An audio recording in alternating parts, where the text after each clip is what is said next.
चाहते तो किसी भी लड़के से तुम्हारी शादी कर सकते थे, लेकिन फिर भी तुम्हें ये 3 ऑप्शंस दे रहे हैं। ये हक है इस रिश्ते का। तो उसे भी कहो ना अपना हक अदा करे। कबीर मंगेतर है मेरा, मैं इसके अलावा और किसी से शादी नहीं करूंगी। चौखट पर अपना सर रखे और कहे तुम्हारे बाप का कातिल।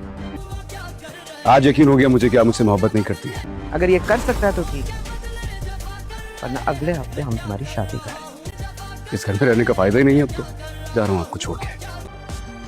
इस दुनिया को आग लगा दूंगा।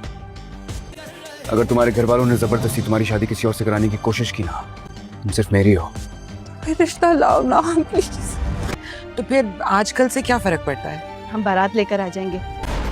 बस अब शादी के बाद तो आप ही के घर जाना है इसने। इस तरह मंगनी की छोटी सी रस्म अदा हो जाएगी, फिर मैं अपनी बहू को अपने साथ ही लेकर जाऊंगी। ये मेरी अंगूठी, अगर आप कहें तो माज ही अंगूठी। दोस्तों, अगली एपिसोड में आप देखेंगे कि रिया की बहन उसको कहती है कि अगर कबीर तुमसे मोहब्बत करता है तो उसको कहो कि हमारे दर की चौखट पर आकर हमसे माफ़ी मांगे और कहे कि मैं तुम्हारे बाप का कातिल हूँ। अगर उसने ये ना किया तो हम अगले हफ्ते तुम्हारी शादी कहीं और कर देंगे।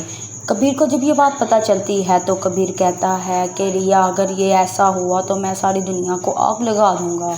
कबीर अपनी माँ से कहता है कि मेरा रिश्ता लेकर उस घर में चले। कबीर अपनी माँ से कहता है कि अगर ऐसा सब हुआ तो मैं खुद को ख़त्म कर दूंगा, मेरा इस घर में रहने का कोई फ़ायदा नहीं।